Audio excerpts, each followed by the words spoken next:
কেন পারবেন না? আমার কথা হলো যে প্রশ্ন, শিল্পীরা কি মানুষ না? শিল্পীরা কি জনগণের কাতারে পড়ে না? আমার কথা হলো শিল্পীদেরকে এভাবে সেক্টরে ভাগ করার তো কিছু নেই এখানে। মনে করেন পেশার দিক থেকে যদি বলেন, এখানে যেমন কনক আপা সবসময় একটা কথা বলে, আমার এই কথাটা ওনার খুব ভালো লাগে। উনি নিজেকে একজন কণ্ঠযোদ্ধা হিসেবে বলেন যে আমি একজন কণ্ঠযোদ্ধা। যে মুক্তিযুদ্ধের সময় আমার বাবাকে আমরা মানে সবাই উপাধি দিয়েছিল তিনি একজন কলম যোদ্ধা, কারণ তার লেখনীর মাধ্যমে তিনি তার হাত দিয়ে যে দেশের গানগুলো বেরিয়েছে, যে গানগুলোর মাধ্যমে আমি বলবো যে তৎকালীন সময় বাংলাদেশের মানুষকে দারুণভাবে আন্দোলিত করেছিল। তো এক একজন কিন্তু এক একভাবে দেশের প্রতি অবদান রাখতে পারে। তো একজন ডক্টর যেমন তার অবদান রাখতে পারে, একজন ইঞ্জিনিয়ার পারেন, একজন উকিল পারেন, একজন নেতা পারেন, রাজনৈতিক নেতা। তো একজন শিল্পী কি পারেন না? তো শিল্পীদেরকে আলাদা করে দেখার তো এখানে কিছু নেই। হ্যাঁ, তবে এটাও ঠিক যে একজনের দোষে সবাই দোষী হয়ে যায়। যেমন বিগত সরকারের আমলে আমরা যে বিষয়টা দেখেছি শিল্পীদেরকে নিয়ে, আমি আসলে কারোর নাম বলতে চাই না, সংসদে গিয়ে সংসদের ডেকোরামটা ফলো করা হয় নাই, সেখানে নানা ধরনের আমি বলবো যে একটা প্রতিকূল পরিস্থিতির সৃষ্টি হয় যেটা একেবারেই কাম্য ছিল না। এখন এই কারণে বাকি শিল্পীদেরকে তো সেই দায়ভারটা চাপিয়ে দেওয়া উচিত না, কারণ সবাই তো একই কাতারে পড়বে না। হ্যাঁ, সংসদ গান গাওয়ার জায়গা না, সংসদের একটা ডেকোরাম আছে। আমরা গান করব মঞ্চে, আমরা গান করব রেডিওতে, আমরা গান করব টেলিভিশনে। পার্লামেন্ট তো গান গাওয়ার জায়গা না, পার্লামেন্ট হচ্ছে রাষ্ট্রীয় নীতি নির্ধারণের একটা জায়গা। তো সেখানে গিয়ে কেউ যদি ডেকোরাম ভঙ্গ করে থাকে তার দায়িত্বটা সম্পূর্ণভাবে তার, কিন্তু তার দায়ভারটা আমরা বাকি শিল্পীরা কেন নিব? বা জনগণেরই বা এই মাইন্ডসেটটা কেন হবে যে অমুকে এটা করেছে এরাও এটা করবে? No, it's not right. এই মাইন্ডসেটটাই ঠিক না। এবং আমি মনে করি যে আমাদের এখানে কিছু কিছু সিস্টেমের পরিবর্তন আসা উচিত। আমি মনে করি সিস্টেম পরিবর্তন করা উচিত। যেমন সবাই বলে না যে শারীরিক অসুস্থতার কথা, কিন্তু আমার কাছে মনে হয় ইদানিং আমাদের বাংলাদেশের মানুষ মানসিক অসুস্থতায় ভুগছে। আমি যদি সাংস্কৃতিক দিক থেকে একটু বিশ্লেষণ করি, যেমন আমি তো সংস্কৃতির মানুষ, আমি যেটা বিশ্লেষণ করি আমার কাছে সত্যিকার অর্থে মনে হয় যে হাজার বছরের ঐতিহ্য আমাদের এই বাংলা সংস্কৃতির, এবং এই বাংলা সংস্কৃতির কিন্তু একটা মূল্য আছে, একটা ভ্যালু আছে। কিন্তু এই সংস্কৃতিটা আমার কাছে মনে হচ্ছে একটা অপসংস্কৃতিতে রূপ নিয়েছে। যেভাবে ভাইরাল আর্টিস্টদের উৎপাত, ইউটিউবে আনসেন্সার্ড কন্টেন্টস যেগুলো সমাজকে কলুষিত করে। তো আমার যেটা ব্যক্তিগতভাবে ইচ্ছা, অবশ্যই সাধারণ জনগণের পাশে থেকে ওনাদের সমস্যাগুলো আমি অবশ্যই দেখব, যেটা শিক্ষা, স্বাস্থ্য কিংবা মানে বলে না যে অন্ন, বস্ত্র, বাসস্থান, যেই সমস্যাগুলো সেগুলো তো আমি অবশ্যই দেখব। যদি আমাকে এলাকার দায়িত্ব দেওয়া হয় আমি সেগুলোকে সমাধানের চেষ্টা করব। তবে যেই বিষয়টার উপর আমি বিশেষভাবে ফোকাস করতে চাই সেটা হচ্ছে আমাদের সংস্কৃতি। আমাকে যদি সেই সুযোগটা দেওয়া হয়, আমার প্রথমেই যে চিন্তাটা থাকবে যে এই যে অপসংস্কৃতিতে রূপ নিয়েছে আমাদের এই সংস্কৃতি, অর্থাৎ আমাদের সংস্কৃতি বর্তমানে ক্যান্সারে আক্রান্ত, এই ক্যান্সারের একটা ট্রিটমেন্ট প্রয়োজন, এবং সেই ট্রিটমেন্টটাই আমি করতে চাই যদি আমার হাতে সেই সুযোগটা আসে। আরেকটা বিষয় হলো শিল্পীদের যে বিষয়টা আমি বলি যে দলীয়করণের বিষয়, এখানে একটা মেধার বিষয় আছে। আমি একটা ছোট্ট উদাহরণ দিব, শ্রদ্ধেয় রুনা লায়লা, ঠিক আছে? শ্রদ্ধেয় রুনা লায়লা উনি কিন্তু, ওনাকে কিন্তু কোনো বিশেষ দল দিয়ে আক্ষেপ, মানে আমরা যদি বিশেষ দল দিয়ে ওনাকে বলি যে না উনি ওই দলের লোক, তাহলে কিন্তু জিনিসটা আমি বলবো যে ওনার প্রতি একটা ইনজাস্টিস করা হবে। কারণ রুনা লায়লা মানে বাংলাদেশ, এবং আমি বলবো যে বাংলাদেশকে বহির্বিশ্বে সবচেয়ে বেশি প্রতিনিধিত্ব তিনিই করেছেন। এখন কোন সরকারের আমলে তিনি কি পুরস্কার নিয়েছেন তার অর্থ এই না যে ওই সরকারের সিল তার গায়ের উপর লেগে গেল, এবং পুরস্কার নিয়েছেন বিধায় আজকে ওনাকে কর্নার করে রাখা। বা আমি একটা জাস্ট উদাহরণ দিচ্ছি, শুধু ওনার কথা বলছি না, এরকম আরও অনেক শিল্পী আছে যাদেরকে বর্তমানে আমি দেখছি যে কর্নার করে রাখা হচ্ছে। অবশ্য একসময় যাদেরকে তারাও কর্নার ছিল। মানে এই সিস্টেমটা বছরকে বছর ধরে চলে আসে। আমি সিস্টেমটা চেঞ্জ করতে চাই, কারণ রুনা লায়লা ছাড়া বাংলাদেশ কিভাবে চলবে? সাবিনা ইয়াসমিন ছাড়া বাংলাদেশ কিভাবে চলবে? শাহনাজ রহমতুল্লাহ ছাড়া বাংলাদেশ কিভাবে চলবে? প্রত্যেকেরই দরকার আছে, সেই মেধাগুলোকে ডিভিশন করা ঠিক না। হ্যাঁ, এখানে একটা বিষয় হচ্ছে যারা সত্যিকার অর্থে দেশদ্রোহী বা ট্রেইটার বা এ ধরনের কোনো সংগঠনের সঙ্গে যুক্ত, যারা দেশদ্রোহিতা করছে, হ্যাঁ সেই বিষয়গুলো অবশ্যই আমরা তলিয়ে দেখব, এবং সেই ক্ষেত্রে অবশ্যই তাদেরকে আমরা চেষ্টা করব যে না তাদের বিরুদ্ধে ব্যবস্থা নেওয়া। কিন্তু তাই বলে সব শিল্পী কিন্তু তা নয়। অনেক শিল্পীরা আছে হয়তো শুধুমাত্র ওই আমলে গান করেছেন, আর কোনো অ্যাক্টিভিটিসের সঙ্গে জড়িত ছিলেন না, কিন্তু আজকে দেখা যাচ্ছে ওদেরকেও কর্নার করে রাখা হয়েছে। This is not done. প্রথম বাংলাদেশ যেমন শ্রদ্ধেয় শাহনাজ রহমতুল্লাহ গেয়েছেন, এবং আলাউদ্দিন আলী চাচার সুর, এবং গত 15 বছর ওনাদেরকে একেবারেই কর্নার করে রাখা হয়েছিল, মানে দিস ইজ নট ডান। যেমন এখন বাংলাদেশ টেলিভিশনের কথাই যদি আমি বলি, সরকারি প্রতিষ্ঠান বলতে বাংলাদেশ টেলিভিশন কিংবা বাংলাদেশ বেতার, দীর্ঘ 15 বছরে এমন একটা দিন বাদ নেই গাজী মাজহারুল আনোয়ারের গান প্রচার হয়নি। হয়েছে, গান প্রচার হতো, আমি দেখতাম, কিন্তু বাবার নামটা টেলিপে আসতো না। তো এগুলো হচ্ছে কি, এগুলো আমার কাছে খুব মনে হয় যে খুব নিম্নমানের মেন্টালিটির বিষয়, এবং এই বিষয়গুলো যারা করে একেবারে উপর লেভেল থেকে কিন্তু এগুলো করা হয় না, একদম উপর লেভেলে ওদের এই জিনিসগুলোও নেই, ওনারা এগুলো করে না, কিন্তু এর পরের লেভেলে যারা আছে ওনারা এই জিনিসগুলো করে। আমি নিজের চোখে দেখেছি।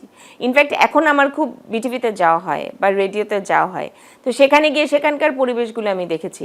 কোনো শিল্পীর নাম বলে ওকে দেওয়া যাবে না, ও তো ওই আমলে গান করেছে, ও তো ওনার গান করেছে। আরে বাবা, ওরা শিল্পী মানুষ। শিল্পী মানুষ কি কাজ করবে, তাদের পেটে দুটো ভাত আসবে। আমাদের মিউজিশিয়ানরা সত্যিকার অর্থে আমি মনে করি যে দিন আনে দিন খায়ের মতোই অবস্থা, মানে আজকে তাদের কাজ আছে, তাদের ঘরে খাবার আছে, কালকে তাদের কাজ নেই, তাদের ঘরে খাবার নেই। শিল্পীদের মানে সঙ্গীত শিল্পীদের অবস্থাটাও তাই। তো আমার কথা হলো যে 15 বছর কি কাজ না করে ওরা বসে বসে খেতে পারবে? এটা কি হয়?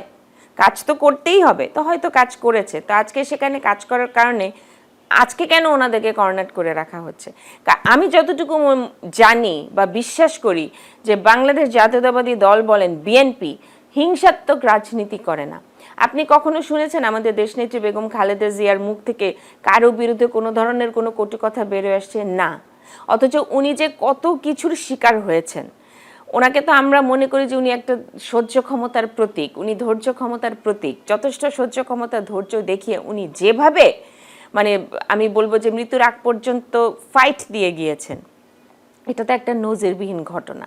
যে কারণে আমরা দেখেছি যে আপামর জনসাধারণ উনি যখন চলে যান, ওনার জানাজা যেটা হয়েছে, আমি তো মনে করব পৃথিবীর সর্বকালের সর্ববৃহৎ জানাজা সেটা ছিল।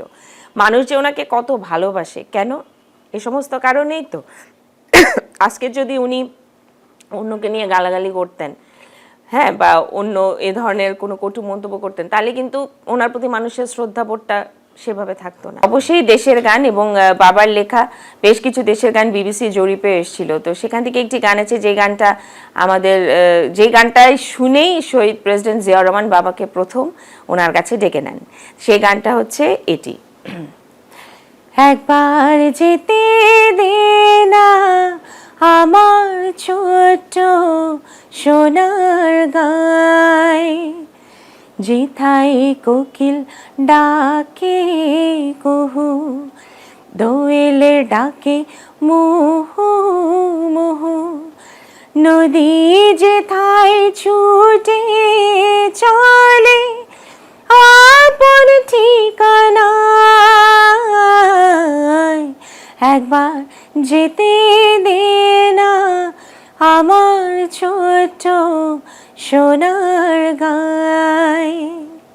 Thank you. এই গান শুনেই উনি এতটাই মুগ্ধ হয়ে গিয়েছিলেন, উনি তখন প্রথম আমার বাবাকে তার কাছে ডেকে নেন এবং তার কাছে ডেকে নিয়ে বাবাকে তিনি বলেছিলেন যে তুমি আমাদের সাথে থেকে দেশের জন্য কিছু করো। এবং তখন আমার মনে আছে, এটা আমার ছোটবেলাকার কথা, বাবা প্রথম একটা গীতিনাট্য তৈরি করেন এক দশকের বাংলাদেশ নামে, যেটা বাংলাদেশের প্রত্যেকটি প্রত্যন্ত অঞ্চলে ঘুরে ঘুরে তিনি এই গীতিনাট্যটা উপস্থাপন করেছিলেন। তো ওই গীতিনাট্যের মূল বিষয়বস্তুটাই ছিল যে আমাদের দেশীয় সংস্কৃতি, রাজনীতি, সেই বিষয়গুলোকে তুলে ধরা, এবং সেটা তৎকালীন সময় দারুণভাবে আন্দোলিত করেছিল আমাদের বাংলাদেশের জনগণকে। এবং তারই ধারাবাহিকতায় পরবর্তীতে আমাদের দেশনেত্রী বেগম খালেদা জিয়া তিনি বাবাকে ডেকে নেন এবং বলেন যে ওই সময় আপনি যে এক দশকের বাংলাদেশ নামে যে গীতিনাট্যটা করেছিলেন, আমি চাই এখন আমার সময় আপনি সেই ধারাবাহিকতায় এ ধরনের আরেকটি গীতিনাট্য তৈরি করেন। তখন বাবা 2 দশকের বাংলাদেশ নামে এই গীতিনাট্যটা আবার তৈরি করেন এবং সেটা তখন দেশনেত্রী বেগম খালেদা জিয়ার সময় বাবা প্রত্যন্ত অঞ্চলে ঘুরে ঘুরে এটা প্রচার করেন। এবং তখন আমিও বাবার সঙ্গে ছিলাম, বাবার সাথে প্রতিটি অঞ্চলে আমি ঘুরেছি এবং আমার সক্রিয় অংশগ্রহণ ছিল সেই গীতিনাট্যে। আমাদের দেশনেত্রী বেগম খালেদা জিয়া এবং শহীদ প্রেসিডেন্ট জিয়াউর রহমান, ওনারা কিন্তু অসম্ভব সঙ্গীতপ্রিয় মানুষ ছিলেন, মানে গানকে তারা অসম্ভব ভালোবাসতেন। এবং যে কারণেই মানে বাবার প্রতি তাদের একটা অন্যরকম আন্তরিকতা ছিল। কারণ এই জিনিসগুলো আমরা টের পেতাম যখন শহীদ প্রেসিডেন্ট জিয়া রহমানের সময় আসলে ওনার সাথে দেখা হওয়ার সুযোগ আমার হয়নি, তখন আমার মাত্র জন্ম। আর যখন দেশনেত্রীর সময় ওনার সাথে দেখা হওয়ার আমার সুযোগ হয়েছে, বাবার মেয়ে হিসেবে উনি আমাকে যেভাবে আন্তরিকভাবে আগলে রেখেছিলেন বা আমার মাথায় হাত বুলিয়ে তিনি আশীর্বাদ করতেন যখনই ওনার সঙ্গে আমার দেখা হতো, আমি যখন ওনাকে সালাম দিতাম। এবং আমার কিন্তু ওনার মানে আপসী নেত্রী নিয়ে অনেক গান গাওয়া হয়েছে। তা আমি যখন উনি যখন সামনে গ্যালারিতে বসা থাকতেন, আমার মনে আছে আমি স্টেজে গানটা গাইতাম, আমি এসে প্রথমে ওনাকে একটু সালাম দিতাম এবং উনি সালামের উত্তরটা নিতেন এবং ওনার গানের সাথে সাথে আমি যখন গানগুলো গাইতাম উনি তালি দিতেন। এই স্মৃতিগুলো আমার খুব মনে পড়ে এবং মনে পড়লে আমার চোখ ভিজে আসে সত্যিকার অর্থে। কারণ হয় না যে ওনার আশীর্বাদ যেহেতু আমি পেয়েছি, উনি আমার মাথায় যেহেতু হাত বুলিয়েছেন, তো ওনার প্রতি সেই শ্রদ্ধাবোধ, সেই ভালোবাসাটা মানে আমার হৃদয় একেবারে অটুট। মানে ওনার কথা মনে হলে আমার এখনো চোখ দিয়ে পানি আসে এবং বাবার কথা মনে হলে তো অবশ্যই আসে। আসলে মানে ওনারা একেবারেই ওতপ্রোতভাবে জড়িত ছিলেন এবং খুবই স্নেহ করতেন, খুবই ভালোবাসতেন দেশনেত্রী আমার বাবাকে। এবং উনি চাইতেন যে বাবা ওনার পাশে থেকে, দলের সাথে থেকে দেশীয় সংস্কৃতি নিয়ে কাজ করুক। তো বাবা সেটা আজীবন করে গিয়েছেন এবং আমি এখন বাবাকে অনেক বেশি মিস করি। কারণ আমার মনে হয় যে এখন যদি তিনি জীবিত থাকতেন তাহলে হয়তো তিনি এখন সবচেয়ে বেশি খুশি হতেন যখন তিনি দেখতেন যে তার দল আজকে ক্ষমতায় আছে আর অনেক কিছু করারও তার সুযোগ থাকতো। যেই সুযোগটা আসলে এখন উনি নেই। তবে ওনার প্রতিনিধি হিসেবে আমি মনে করি তার লেগেসিটা বয়ে নিয়ে যাওয়ার জন্য আমি আছি। তো দল যদি আমাকে সেই সুযোগটা দেয় আমি অবশ্যই সুযোগে সদ্ব্যবহার করব এবং নিষ্ঠা সততার সাথে আমি দলের পাশে থেকে দেশের জন্য, দশের জন্য, সংস্কৃতিকে এগিয়ে নিয়ে যাওয়ার জন্য কাজ করব।